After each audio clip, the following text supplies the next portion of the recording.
Atenção, emissoras. Em 5 segundos, canal aberto. Formação de rede nacional.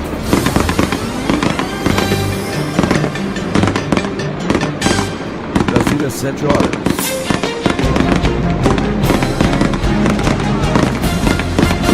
Atualizando você com notícia. Repórter Nacional. Jornalismo com precisão. Repórter Nacional. Bom dia, eu sou Wilson Santander. E eu sou Priscila Mazenotti e você confere com a gente as seguintes notícias. Lula tem até às 5 da tarde para se apresentar à Polícia Federal. Ordem de prisão dada por Sérgio Moro repercute entre políticos e na imprensa internacional. Supremo decide que áreas de proteção ambiental não podem ser reduzidas por medida provisória. Mais de 1 milhão de pessoas já pediram isenção no Enem 2018. Venezuelanos começam a ser acolhidos em São Paulo e Mato Grosso. Ex-presidente da Coreia do Sul é condenada a 24 anos de prisão por corrupção. No esporte, Santos vence Estudiantes na Libertadores. Nos acompanhe também pelo site radios.ebc.com.br. O ex-presidente Luiz Inácio Lula da Silva tem até às 5 horas da tarde de hoje para se apresentar à Polícia Federal em Curitiba, no Paraná. O juiz Sérgio Moro determinou a prisão nesta quinta-feira. Menos de 20 minutos depois do TRF4, o Tribunal Regional Federal da 4ª Região, publicar o despacho autorizando a pena de 12 anos e 1 mês em regime fechado para o ex-presidente Lula, o juiz Sérgio Moro emitiu a ordem de prisão. Segundo o despacho do juiz da 13ª Vara de Curitiba, Lula tem que se entregar até às 17 horas desta sexta-feira na Superintendência da Polícia Federal da capital paranaense. No local, foi preparada uma sala especial separada de outros presos para que o ex-presidente comece a cumprir a pena. O despacho de Moro proíbe o uso de algemas. A decisão pegou de surpresa o ex-presidente Lula, que passou o dia na sede de seu instituto na zona sul de São Paulo, recebendo aliados políticos. Para o senador pelo PT do Rio de Janeiro, Lindbergh Faria, que estava com Lula durante a tarde, a decisão de Moro é um escândalo. Ele antecipou, isso é um escândalo que aconteceu, mais um absurdo aí. Minutos antes da ordem de prisão se tornar pública, o advogado de Lula, Cristiano Zanin, garantiu que seu cliente não poderia ser preso de imediato, uma vez que o TRF4 ainda precisaria julgar até o próximo dia 9 os últimos embargos de declaração apresentados pela defesa. Não vemos risco nenhum de prisão. Por quê, doutor? Porque já está definido pelo TRF4 que não será expedido nenhum mandado enquanto não houver o término da jurisdição de Porto Alegre. E isso não ocorreu.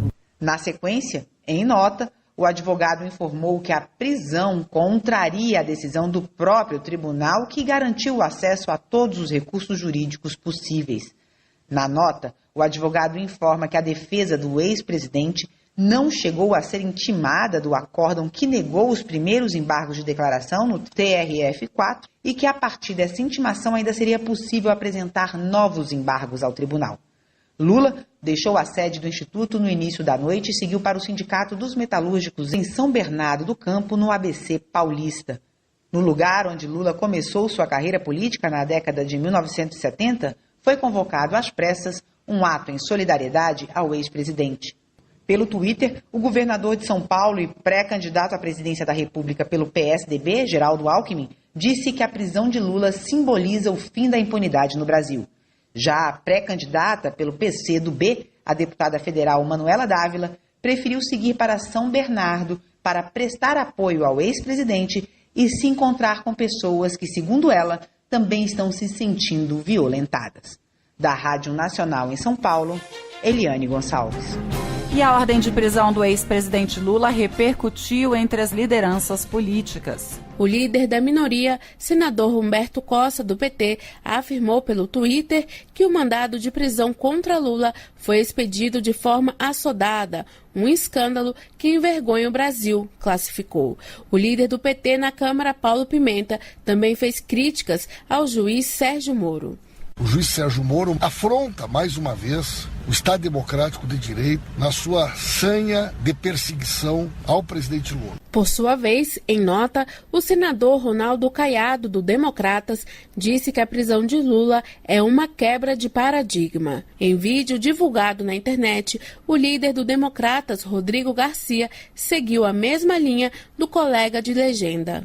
A decisão do juiz Sérgio Moro segue a lei. Nós estamos num Estado democrático de direito. O ex-presidente Lula teve direito à sua defesa, usou todos os recursos estabelecidos no Código Penal e foi condenado. A presidente nacional do PT, senadora Gleice Hoffmann, também se pronunciou. Em vídeo divulgado na internet, ela disse que essa quinta-feira era um dia triste para a democracia brasileira. Um dos dias mais tristes para os movimentos sociais, para o movimento sindical, é uma violência contra a democracia e contra o povo brasileiro. O deputado federal Darcísio Peronde, do PMDB, gravou um vídeo e defendeu que a decisão do juiz Sérgio Moro mostra que a justiça vale para todos. Que a impunidade do país está caindo fortemente. É um novo momento ético-moral que o país vive. Em nota, o presidente da Câmara dos Deputados, Rodrigo Maia, afirmou que não era adequado a celebração da ordem de prisão de um ex-presidente da República. No entanto, ele afirmou que a ordem decorreu de um processo submetido à mais alta corte do Poder Judiciário, em que foi respeitado o amplo direito de defesa. Toda e qualquer manifestação em relação ao mandado de prisão precisa respeitar a ordem institucional, disse Rodrigo Maia. Da Rádio Nacional em Brasília, Cariane Costa. A imprensa internacional também deu destaque à prisão de Lula. A imprensa internacional deu destaque ao pedido de prisão do ex-presidente Luiz Inácio Lula da Silva. Nos Estados Unidos, o The New York Times traz reportagem da agência Associated Press, afirmando que a ordem dá um grande golpe ao outrora líder amplamente popular que estava tentando montar um retorno político antes das eleições de outubro. The Washington Post analisou no título que a prisão de Lula vai mergulhar o país em caos político, tendo à frente a eleição presidencial. Na Europa, a manchete da versão online do francês Le Monde destaca que Lula é um ícone da esquerda brasileira e que o juiz Sérgio Moro proibiu o uso de algemas no ex-presidente. The Times de Londres usou a foto de uma manifestação pró-Lula para ilustrar a reportagem e citou que a prisão é provavelmente o fim da carreira política do ex-metalúrgico. Destacou também a liderança nas pesquisas presidenciais, apesar da condenação e de outras acusações.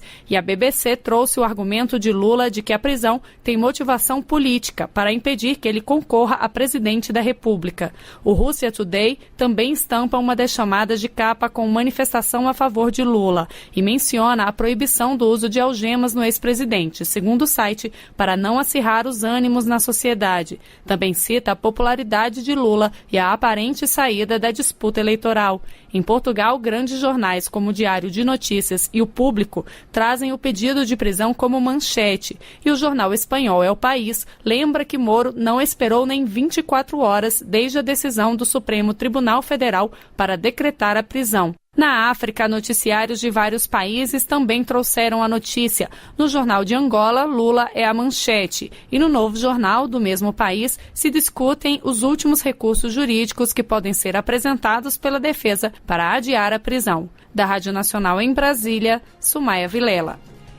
E mais repercussão sobre a prisão de Lula com a correspondente na Argentina, Mônica Ianakiev. A iminente prisão do ex-presidente Luiz Inácio Lula da Silva repercutiu na imprensa e nas televisões da América Latina. Os jornais La Nación da Argentina e El País do Uruguai deram manchete sobre a tensão política no Brasil. A ex-presidente e senadora argentina Cristina Kirchner criticou por Twitter a justiça brasileira. Ela garantiu que Lula vai ganhar as próximas eleições. Na Argentina, Cristina está sendo acusada de envolvimento em vários escândalos de corrupção. De Buenos Aires, Mônica Ianakiev.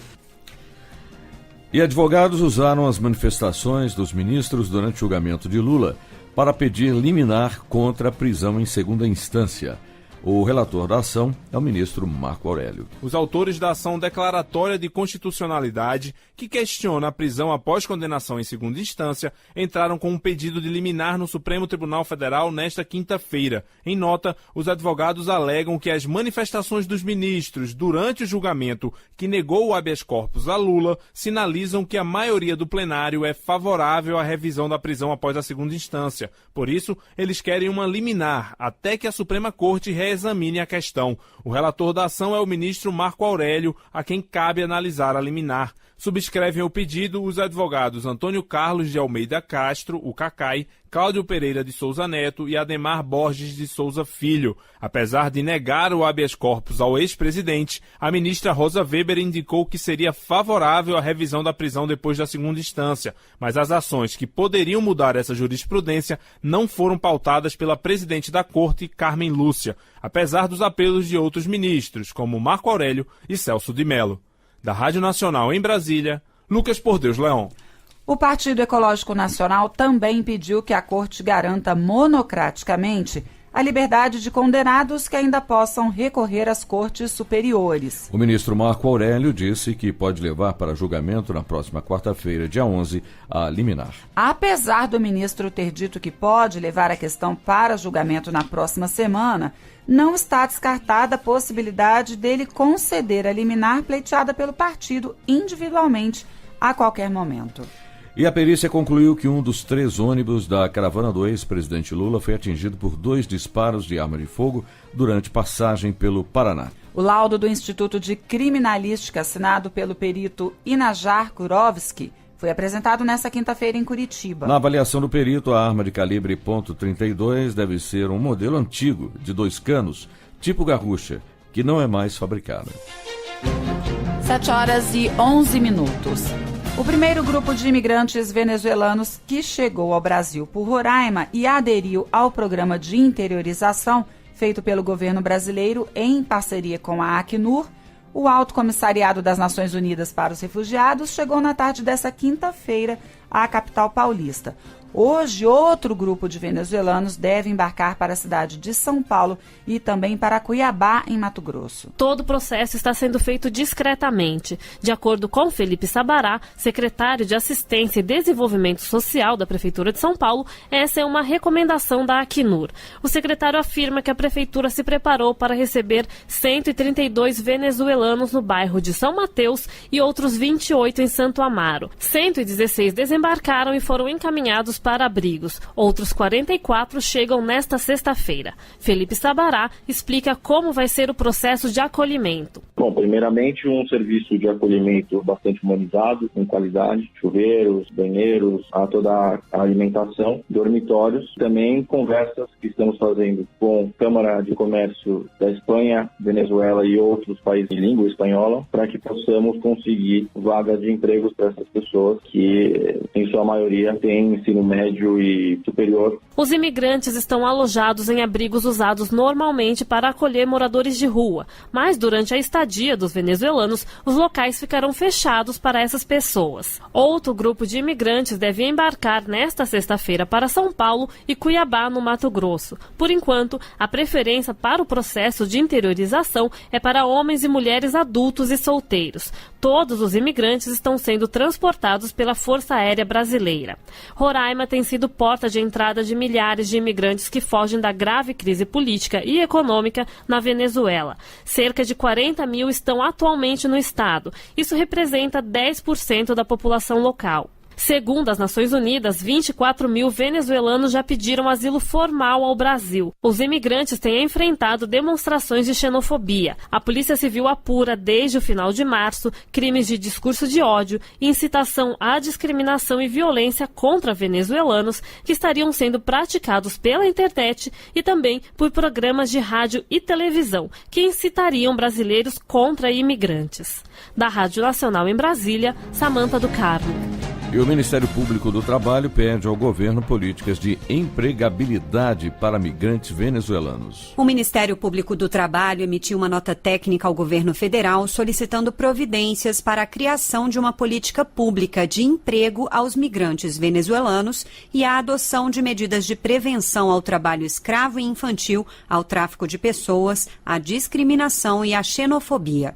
De acordo com o MPT, a nota é um alerta para que a política pública de interiorização viabilize a empregabilidade dos imigrantes por meio de cursos de português e de capacitação e a intermediação com as empresas. A preocupação do Ministério Público é para que essas pessoas não sejam simplesmente jogadas em outros estados sem nenhuma garantia de emprego.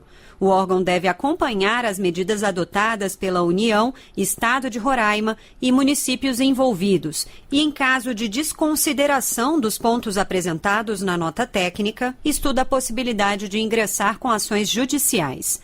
A nota cita acordo judicial formado em 2015 entre o MPT e a União. À época, a União se comprometeu a conferir apoio técnico e financeiro à oferta de serviços e políticas para migrantes. Na ocasião, o acordo foi firmado depois que o MPT ajuizou a ação exigindo medidas do governo em relação a imigrantes haitianos. Com produção de Maíra Heinen, da Rádio Nacional em Brasília, Ariane Póvoa. E mais de 1 milhão de pessoas já pediram isenção do Enem 2018. Quem tem as informações ao vivo é Graziele Bezerra. Oi, Graziele, bom dia. Oi, Priscila, bom dia para você também. Pois é, esses são os dados parciais apresentados pelo Ministério da Educação. O período para pedir esse benefício começou na última segunda-feira e vai até o dia 11 de abril. E a expectativa do INEP, o Instituto Nacional de Pesquisas, de Estudos e Pesquisas Educacionais, Anísio Teixeira, é que cerca de 4 milhões de pessoas peçam, então, a isenção de taxa dentro desse período. Nesse ano, pela primeira vez, o período de isenção da taxa de inscrição vai ser feito antes do período de inscrição. Até o ano passado, os dois atos eram feitos ao mesmo tempo. E quem teve a isenção no ano passado, mas faltou aos 2 dias de prova, vai ter que justificar a ausência para poder ter a gratuidade outra vez. E tudo isso deve ser feito aí na página enem.inep.gov.br. Aí o resultado da solicitação de isenção vai ser divulgado no dia 23 de abril e, se for negado, o interessado ainda tem a opção de poder fazer a prova e pagar a taxa de R$ 82. Então poderão fazer o Enem sem pagar essa taxa os estudantes que estejam cursando a última série do ensino médio, agora nesse ano, em escola da rede pública, ou que tenha feito todo o ensino médio em escola pública, ou ainda como bolsista integral em escola particular e que tenha uma renda per capita igual ou inferior a um salário mínimo e meio. E também tem isenção quem se declarar de baixa renda, que esteja inscrito no CAD único, o Cadastro Único para Programas Sociais do Governo Federal, e os participantes também do INSEJA, o Exame Nacional para a Certificação de Competências de Jovens e Adultos, do ano passado, e que tenham atingido também a nota mínima nas provas. E todos os interessados em fazer o Enem desse ano, isentos ou não, tem que fazer a inscrição no exame, Priscila, entre os dias 7 e 18 de maio. Segue com você. Obrigada, Graziele. Nos próximos 5 anos, o Ministério da Educação não vai autorizar a criação de novos cursos de medicina. A determinação foi assinada pelo presidente Michel Temer e atende uma reivindicação de entidades médicas que questionavam a qualidade de novos cursos de graduação. De acordo com o ministro da Educação, Mendonça Filho, a interrupção não alcança aqueles cursos que já foram autorizados e o processo está em andamento. Segundo ele, é preciso interromper a criação de novas vagas para avaliar a ampliação. O ministro informou que existem atualmente 302 faculdades que formam médicos no país, o que representa mais do que o dobro do que havia em 2003. Segundo Mendonça Filho, o país já atingiu a oferta necessária de vagas em faculdades para atender a população. Você não pode transformar a formação médica em franquia. Se porventura você tem uma super oferta, uma oferta acima da necessidade, inclusive, da população, você tem que levar em consideração que para formar um médico você precisa ter professores universitários, pessoal treinado, você precisa ter hospitais preparados com campo de prática adequado para a formação médica. Segundo o presidente do Conselho Federal de Medicina, Carlos Vital, é preciso garantir a qualidade do ensino e do atendimento à população. Questionado se o apoio à medida seria corporativismo, rebateu. Essa é uma ação corporativa no sentido de preservar valores absolutos, vida, saúde, dignidade humana, com uma prática médica qualificada, como bem disse o ministro, promovendo cursos de medicina que tenham condições de oferecer um ensino adequado às responsabilidades que vão ser assumidas. A determinação repercutiu entre futuros médicos. Para a estudante da Universidade de Brasília, Luísa Marques, é preciso melhorar a estrutura de todos os cursos. Da Rádio Nacional em Brasília, Daniele Soares. E agora você fica com as notícias da sua região. Repórter Nacional.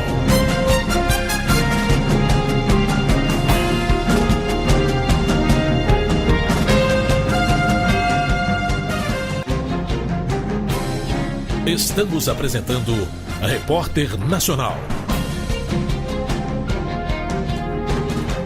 E para você que está sintonizando o Repórter Nacional, os destaques até agora. Lula tem até às 5 da tarde para se entregar à Polícia Federal. Ordem de prisão dada por Sérgio Moro provoca reações entre políticos e repercute na imprensa internacional. O tempo hoje. O canal de umidade permanece entre o Amazonas e parte do Sudeste, com os maiores volumes de chuva ocorrendo em áreas do Espírito Santo, norte do Rio de Janeiro e leste de Minas Gerais. Pancadas de chuva na faixa norte do Brasil até o Ceará e parte do interior do Nordeste. Em áreas do leste do Paraná e São Paulo, pode ocorrer chuva fraca e isolada. Já na região sul do Brasil, a chuva diminui. As informações são do CPTEC, Centro de Previsão de Tempo e Estudos Climáticos. Áreas de proteção ambiental não podem ser reduzidas por meio de medida provisória. A decisão foi tomada por unanimidade dos ministros do Supremo Tribunal Federal nesta quinta-feira. O julgamento foi de uma ação direta de inconstitucionalidade que surgiu por causa de uma medida provisória de 2012, que alterou os limites do Parque Nacional da Amazônia, da Floresta Nacional de Itaituba e da Área de Proteção Ambiental do Tapajós, entre outros territórios. Essa MP aumentou áreas e também excluiu terras das unidades de conservação. Entre as finalidades da redução estava a construção de hidrelétricas e a regularização fundiária. O julgamento começou no ano passado, mas foi interrompido por um pedido de vista do ministro Alexandre de Moraes. Na retomada da análise, ele concordou com a relatora, ministra Carmen Lúcia, na inconstitucionalidade da medida provisória. Ela reduziu o patamar de proteção ambiental pela desafetação de grandes áreas em espaços territoriais protegidos, sem o respeito ao devido processo legislativo exigido pelo 225, inclusive audiências públicas, a análise do impacto ambiental. Apesar da decisão, a medida provisória não foi considerada nula, porque a norma já foi convertida em lei e a hidrelétrica já está funcionando. A proibição vale para futuros casos. Outros julgamentos desta quinta-feira no STF foram suspensos por pedido de vista. Por enquanto, são 2 votos contra e 1 a favor da ação direta de inconstitucionalidade que questiona o julgamento pela Justiça Militar de crimes cometidos no exercício de atribuições subsidiárias das Forças Armadas, como a garantia da lei e da ordem. Também teve pedido de vista no julgamento do recurso extraordinário que discute a necessidade de aviso prévio à autoridade para se exercer o direito de liberdade de reunião e de manifestação. Da Rádio Nacional em Brasília, Sumaia Vilela. E agora a gente vai ao Rio de Janeiro com informações ao vivo de Raquel Júnior. Oi, Raquel, bom dia. Oi, Priscila, bom dia. Os policiais civis aqui do Rio realizam neste momento uma operação com o objetivo de cumprir 50 mandados de prisão de suspeitos de envolvimento com a venda de drogas e roubos em 3 comunidades aqui do Rio, Falé, Fogueteiro e Prazeres, todas na zona norte da cidade. Os mandados têm como base o inquérito da 7ª Delegacia de Polícia. De acordo com a Polícia Civil, 2 grupos de uma mesma facção controlam as favelas da região. Um deles é responsável pela venda de drogas no Falaí, no Fogueteiro, enquanto o outro controla o comércio de drogas também no Morro dos Prazeres. A investigação contou com vídeos gravados em bocas de fumo e fotos publicadas em redes sociais em que os suspeitos ostentam armas. Segundo a Polícia Civil, além de coibir o tráfico de drogas, a operação tem também o objetivo de prender autores de roubos de cargas de residências, de veículos e de estabelecimentos comerciais na região. A operação, chamada de Colina, conta com 300 agentes da Polícia Civil e tem também o apoio do Batalhão de Ações com Cães da Polícia Militar. A polícia já convocou uma coletiva de imprensa às 10h30 da manhã para dar mais detalhes dessa operação. Priscila? Obrigada, Raquel. E agora as informações da Rádio França Internacional com Cláudia Jusa Mercier. Bom dia, Cláudia. Bom dia, Priscila e ouvintes do Repórter Nacional. A imprensa europeia repercute nesta sexta o mandado de prisão expedido pelo juiz Sérgio Moro. Os jornais franceses destacam que o ex-presidente Lula tem até a tarde de hoje para se apresentar à Polícia Federal em Curitiba. Em sua edição, o diário Le Monde diz que o peso pesado da esquerda brasileira alega ser vítima de uma conspiração para impedi-lo de concorrer à presidência.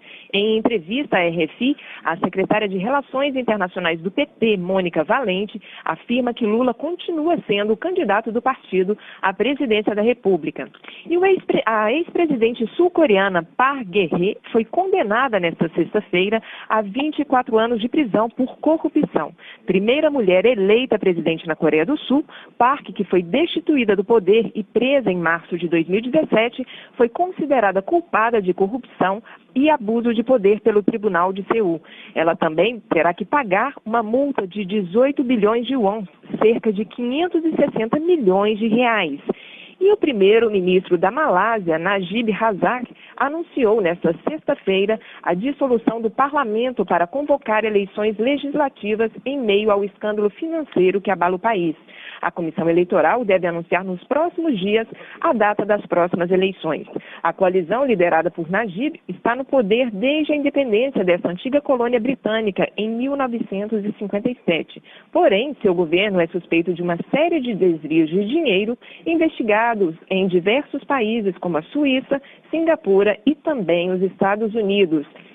E aqui na França, o clima de contestação social que vive o país não para de aumentar. Dessa vez, são os estudantes que se mobilizam e ocupam as universidades do país, faltando apenas um mês para os exames de fim de semestre.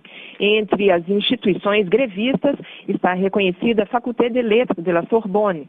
Desde o mês passado, os universitários protestam contra uma proposta de lei do governo Macron que, segundo eles, pode introduzir uma seleção injusta ao acesso ao ensino superior e aumentar ainda mais as desigualdades sociais. O movimento tem sido comparado ao de maio de 1968. E nesta sexta-feira entra em vigor no Reino Unido uma lei que obriga fabricantes de refrigerantes e outras bebidas não alcoólicas a pagar uma taxa sobre os produtos com adição de açúcar. O consumidor vai pagar até 40% mais caro na compra dessas bebidas. A medida tem como objetivo ajudar a combater a obesidade, um problema que atinge 1 a cada 4 adultos do país. O maior percentual da Europa Ocidental, mas a medida já encontra críticos que duvidam de sua eficácia. E para finalizar as informações da RFI desta sexta-feira, manifestantes palestinos e soldados israelenses se enfrentam perto do muro que separa a faixa de Gaza e Israel, onde na semana passada 19 manifestantes palestinos foram mortos a tiros. Os palestinos incendiaram pneus e lançaram pedras nos soldados israelenses, que responderam com gás lacrimogêneo e também tiros. Uma pessoa teria sido baleada ao leste da cidade de Gaza, mas ainda não se sabe qual o seu estado de saúde. O protesto palestino, que consiste em 6 semanas de manifestações diante do muro fronteiriço, foi convocado pela sociedade civil para exigir o direito de retorno dos refugiados palestinos e para denunciar o rígido bloqueio imposto por Israel em Gaza. Nessa quinta-feira, Israel advertiu que os tiros aplicados na fronteira com a faixa de Gaza nas manifestações da semana passada vão continuar sendo feitos nos protestos de hoje. São esses os nossos destaques desta sexta-feira, 6 de abril, ao vivo da Rádio França Internacional em Paris, Cláudia Giuda Mercier para o Repórter Nacional. Obrigada, Cláudia.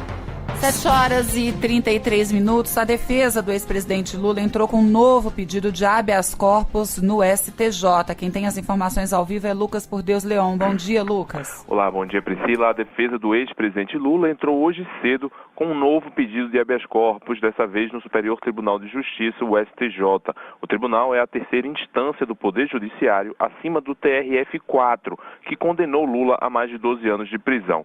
O STJ já havia negado ao ex-presidente um outro pedido de habeas corpus preventivo um mês atrás, quando ainda não havia expedido o mandado de prisão pelo juiz Sérgio Moro. Pedidos de habeas corpus costumam ter rápida tramitação e o STJ deve decidir antes do prazo dado para que Lula se apresente à polícia, que é hoje às 5 horas da tarde. Priscila? Obrigada, Lucas. 70 milhões de brasileiros podem ter tido informações disponibilizadas irregularmente. O Ministério Público do Distrito Federal quer investigar a venda de dados dos clientes da operadora de telefonia Vivo. Informações pessoais de mais de 70 milhões de brasileiros podem ter sido usadas irregularmente. Essa é a conclusão do Ministério Público do Distrito Federal, que nesta semana pediu a abertura de um inquérito civil público. O objetivo é investigar como a operadora de telefone celular Vivo coleta dados de clientes em todo o país e vende para quem quiser fazer propagandas. O promotor de Justiça de Defesa do Consumidor, Paulo Binicheski, é o responsável pela ação e contou que tudo começou com uma denúncia de violação de privacidade. A operadora Vivo está oferecendo um serviço a qualquer interessado, onde serão fornecidos os dados demográficos verificados, os apps instalados nos telefones, comportamentos de navegação e lugares frequentados. São dados pessoais e esse tipo de conduta da Vivo viola a privacidade dos usuários da operadora. De acordo com o Ministério Público, a Vivo usa uma plataforma de marketing para dispositivos móveis, chamada Vivo Ads, para vender os dados pessoais dos clientes. Isso permite oferecer produtos que tenham mais a ver com o perfil de cada usuário, uma boa opção de negócio para o anunciante. Entre as informações coletadas pela operadora e vendidas na plataforma estão a lista de lugares frequentados pelos clientes, os sites e aplicativos usados e detalhes do perfil. Ainda segundo a promotoria, é possível identificar, inclusive, quais clientes estão passando por tratamento de saúde. Mesmo assim, para vender esses dados, a Vivo precisaria pedir uma autorização a cada um dos clientes, como destacou o promotor Paulo Binicheski. Eu não vi nenhuma campanha informativa da Vivo avisando os seus usuários de que faria essa coleta desses dados. Chamaria aí, no mínimo, de maliciosa. Muitas vezes nós aceitamos a política de privacidade que permite acesso automático a informações sobre localização, lista de contatos e até fotos armazenadas nos celulares e computadores. Mas só isso não é suficiente para liberar a negociação dos dados. Como a telefonia é um serviço público explorado por empresas privadas, o promotor Paulo Binicheski disse que vai questionar se a Anatel, a agência reguladora do setor, autorizou a coleta de informações. A Vivo também será chamada a prestar esclarecimentos ao Ministério Público. Nós vamos convocar a Vivo para prestar informações, vamos também dar conhecimento à própria Anatel da existência desse tipo de pacote de serviços oferecido pela Vivo e perguntar se a agência reguladora autorizou que isso fosse feito, que eu duvido que a Anatel tenha dado esse tipo de autorização.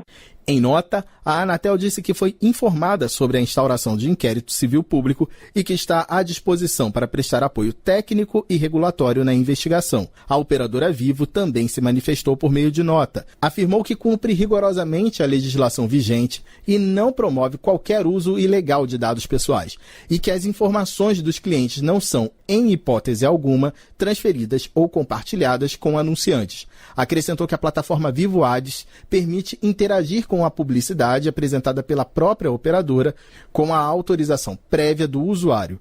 A operadora não respondeu se considera regular o uso de dados de clientes, inclusive relacionados a atendimentos médicos, nem revelou o faturamento mensal médio com a plataforma Vivo Ads. Da Rádio Nacional em Brasília, Vitor Ribeiro. E agora a gente volta a conversar com o Graziele Bezerra, que tem informações sobre mais uma prisão no âmbito da Lava Jato. Graziele. Oi, Priscila. Sim, mais uma prisão. O ex-diretor da DESA, empresa paulista de infraestrutura rodoviária, Paulo Vieira de Souza, ele foi preso esta manhã pela Polícia Federal em cumprimento a uma ordem da 5ª Vara Federal de São Paulo, atendendo o pedido da Força Tarefa da Lava Jato no Estado. Também foi expedido um mandado de busca e apreensão na casa dele. As informações são do Ministério Público Federal. No último dia 22 de março, a Força Tarefa da Lava Jato ofereceu denúncia contra Paulo Vieira de Souza, José Geraldo Casas Vilela e outras 3 pessoas por terem desviado recursos em espécie e também em imóveis entre os anos de 2009 e 2011. O total dos desvios chega a quase 8 milhões de reais. Dinheiro esse que seria destinado ao reassentamento de pessoas desalojadas pela DESA para a realização de obras do trecho sul do Rodoanel, o prolongamento da Avenida Jacu-Pêssego e também a nova Marginal Tietê, lá na região metropolitana de São Paulo. A denúncia foi aceita e os réus respondem pelos crimes de formação de quadrilha, peculato e inserção de dados falsos em sistema público de informação. Priscila. Obrigada, Graziele. E agora você fica com as notícias da sua região. Repórter Nacional.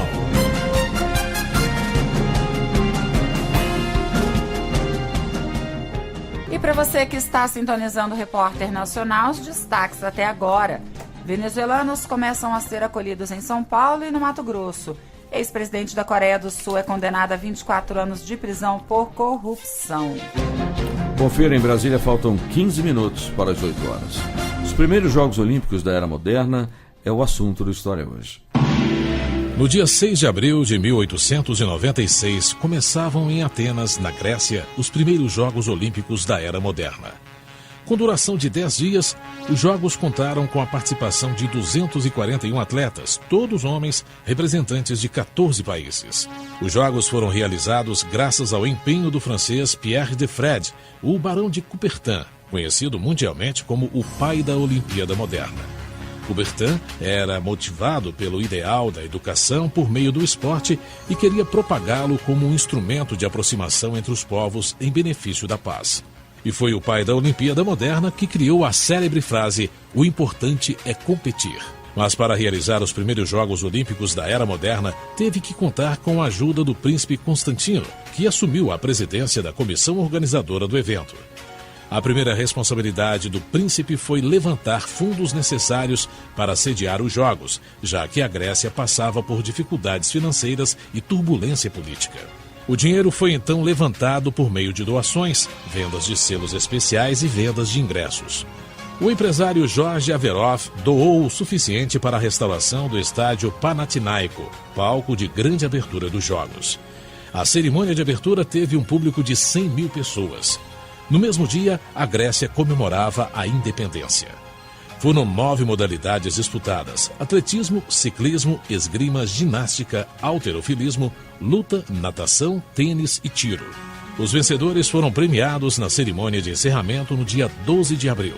Ao contrário de hoje, os primeiros colocados receberam medalhas de prata, um ramo de oliveira e um diploma. Os segundos colocados receberam medalhas de cobre, um ramo de louros e um diploma. Os Estados Unidos conquistaram 11 medalhas de prata, seguidos pela Grécia, que ganhou 10. História Hoje. Locução José Carlos Andrade. Sonoplastia Messias Melo.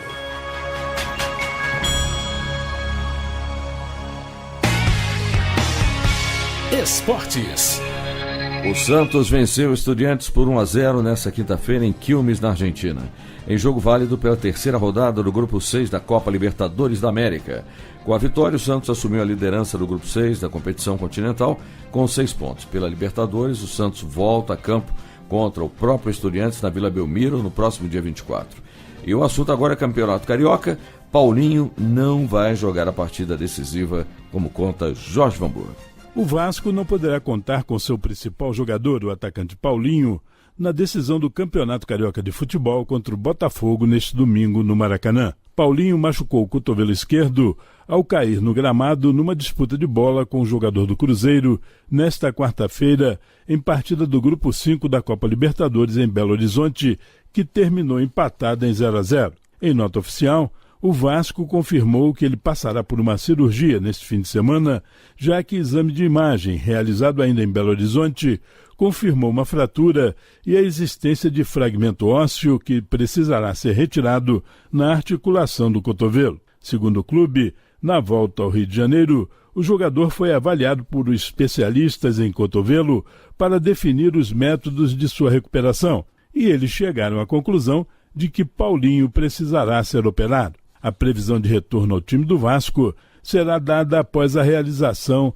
desta cirurgia, de acordo com a nota divulgada pelo clube nesta quinta-feira, mas deverá demorar pelo menos 45 dias, conforme avaliações de especialistas. Para o jogo contra o Botafogo, Paulinho deverá ser substituído por Evander, Andrés Rios ou Thiago Galhardo, mas o técnico Zé Ricardo ainda vai analisar qual a melhor opção para substituí-lo na decisão do título carioca de 2018 e só deverá anunciar o seu substituto poucas horas antes da partida contra o Botafogo. Da Rádio Nacional em Brasília, Jorge Vanburg. Contagem regressiva. Nacional na Copa, com Eurico Tavares. O Peru participou da primeira Copa em 1930 e depois ficou fora durante 40 anos, retornando no México em 70, tendo como treinador o brasileiro Didi, bicampeão do mundo em 58 e 62. Conseguiu a 7ª posição, sendo eliminado pelo Brasil por 4-2 nas quartas de final. Em 78, na Argentina, terminou em 8º, com o triste jogo quando foi goleado pela Argentina e tirou o Brasil da final no saldo de gols. Sua última participação foi em 82 na Espanha, quando ficou na 20ª posição. Chega agora na sua 5ª Copa, 36 anos depois. Já fez 15 jogos, dos quais venceu 4, empatou 3 e perdeu 8. Marcou 19 gols e sofreu 31. Ganhou 15 pontos. O principal artilheiro peruano em Copas é Teófilo Cubillas, com 10 gols. Hoje, sexta-feira, 6 de abril, faltam 69 dias para a abertura da Copa da Rússia 2018. Copa do Mundo FIFA Rússia 2018. É aqui na Nacional. E agora a gente vai aos destaques da Agência Brasil com Aécio Amado. Bom dia, Aécio.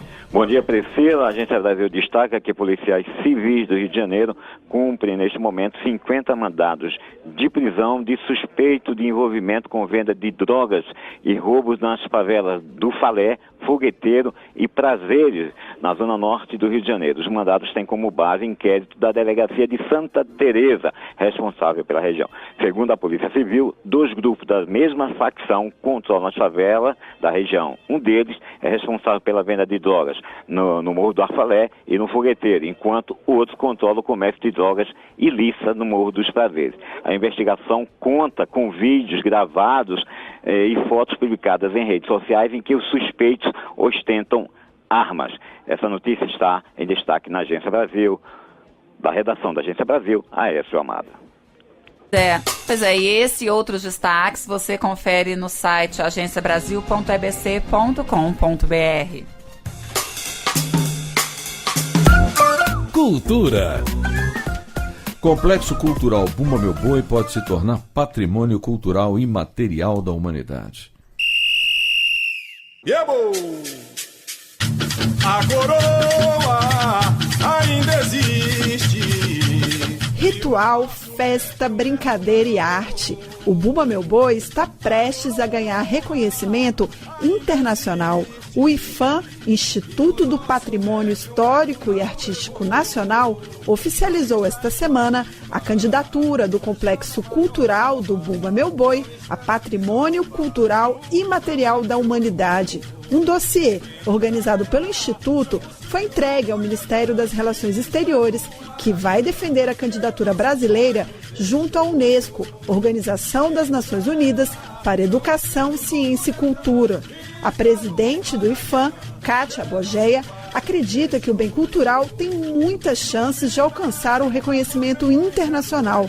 Ela considera o Bumba Meu Boi um símbolo para o mundo da diversidade cultural e religiosa brasileira. O boi, para ele sair, ele é batizado, depois o boi morre, depois o boi ressuscita. O ano inteiro, esse ciclo do boi, né, que é a própria vida da gente, né? No Maranhão, a questão do boi é uma questão muito séria, porque aquilo traduz a própria vivência das pessoas.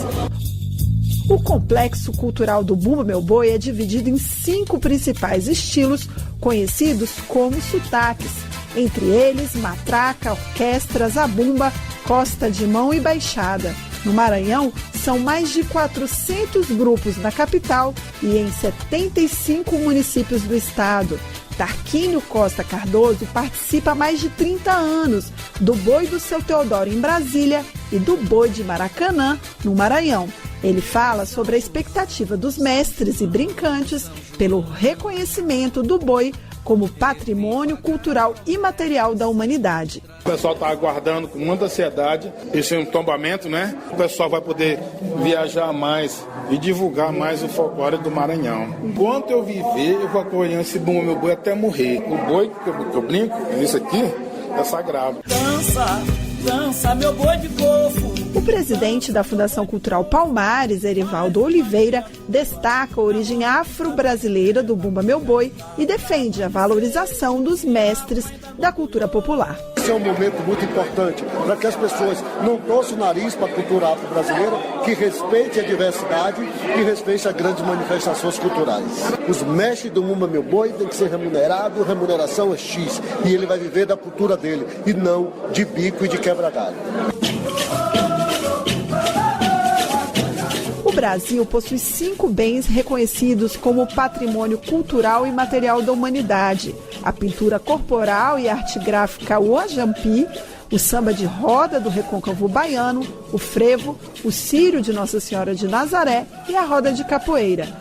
A expectativa do IFAM é que já em 2019 a Unesco avalie e inclua o complexo cultural do Bumba Meu Boi nessa seleta lista. Com sonoplastia de Messias Melo, da Rádio Nacional em Brasília, Juliana César Nunes.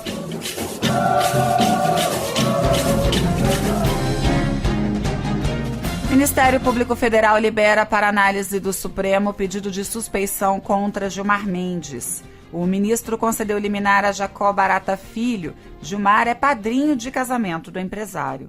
A Procuradora-Geral da República, Raquel Dodge, liberou para análise do Supremo Tribunal Federal o pedido de suspeição contra o ministro Gilmar Mendes no caso do empresário Jacob Barata Filho.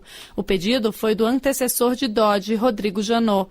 Em agosto do ano passado, o ministro Gilmar Mendes concedeu um habeas corpus para que o maior empresário do setor de transportes do Rio de Janeiro, Barata Filho, saísse da prisão. Ele foi preso na Operação Ponto Final, que apura crimes de corrupção passiva e lavagem de dinheiro que teriam desviado 500 milhões de reais. O ministro e a esposa foram padrinhos de casamento da filha de Jacob Barata. Na ocasião, Gilmar Mendes questionou se alguém considerava impedimento para julgar um caso e se seria uma relação íntima ser padrinho de casamento. A suspeição é feita pelo próprio juiz, que se afasta do julgamento de uma ação porque possui relações próximas com os acusados, por exemplo. Em setembro de 2017, o ministro Gilmar Mendes não aceitou o pedido de suspeição oferecido pelo então Procurador-Geral da República. Ao tomar posse, a procuradora pediu para analisar o tema. No parecer, Raquel Dodge não afirmou diretamente se concorda com a suspeição de Gilmar Mendes. Afirmou que cabe à presidente do STF, ministra Carmen Lúcia, apreciar se existe adequação do caso à lei que disciplina os motivos para que um juiz se considere suspeito. Da Rádio Nacional em Brasília, Sumaia Vilela. Termina hoje o prazo para que deputados federais e estaduais que desejem mudar de partido para se candidatar nas eleições de 2018. O período que permite a troca, denominado janela partidária, se encerra à meia-noite. O prazo de 30 dias começou a correr no dia 8 de março. No entanto, ele não beneficia vereadores, porque não haverá eleições este ano na esfera municipal. E você conferiu aqui no Repórter Nacional. Lula tem até às 5 horas da tarde para se entregar à Polícia Federal. Ordem de prisão dada por Sérgio Moro provoca reações de políticos e repercute na imprensa internacional. Supremo decide que áreas de proteção ambiental não podem ser reduzidas por medida provisória. Mais de 1 milhão de pessoas já pediram isenção no Enem 2018. Ex-presidente da Coreia do Sul é condenado a 24 anos de prisão por corrupção. No esporte, Santos vence Estudiantes na Libertadores. O Repórter Nacional contou com os trabalhos técnicos de Carlos Moraes. E é uma produção do jornalismo da Rádio Nacional. Nossa próxima edição é ao meio-dia. Muitíssimo obrigado pela audiência. Aproveite bem o fim de semana. Até segunda. Bom dia para você.